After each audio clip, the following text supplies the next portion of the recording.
আজকের গল্পটা হইল বল্টু ফেসবুকে চ্যাট করতেছে এক মাইয়ার লগে। বুঝছেন নি?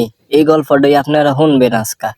তো সম্পূর্ণ গল্পটা কিন্তু আজকা শুনলেন, মজা পাইবেন কিন্তু। চলেন শুরু করি। হাই, তোমার বাবা কি করেন? আমার বাবা তো ব্যবসা করেন। ও, তোমার বাবা অনেক বড় লোক তাই না? হ্যাঁ, একটা ব্যাংকও আছে আমাদের। সত্যি? তুমি আমার সাথে প্রেম করবে?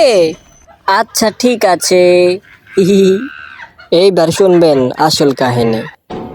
প্রেম করে 2 মাস ডেটিং এর পর, বুঝতে পারছেন? কাহিনী কিন্তু এখন মজার। তোমার বাবা তো অনেক বড় লোক, তা তোমার বাইক নেই? আরে, আমার বাবা অনেক লম্বা, তাই বললাম বড় লোক। তার মানে তোমার বাবা কিসের ব্যবসা করে? কাঁচা তরকারি ব্যানে করে বিক্রি করেন। কেন, এটাও তো একটা ব্যবসা। ও মাই গড, তোমার বাবার না একটা ব্যাংক আছে? হ্যাঁ, একটা মাটির ব্যাংক আছে। হি হি হি। তারপরে এই কথা শুনে মেয়েটি তো একদম বেহুশ।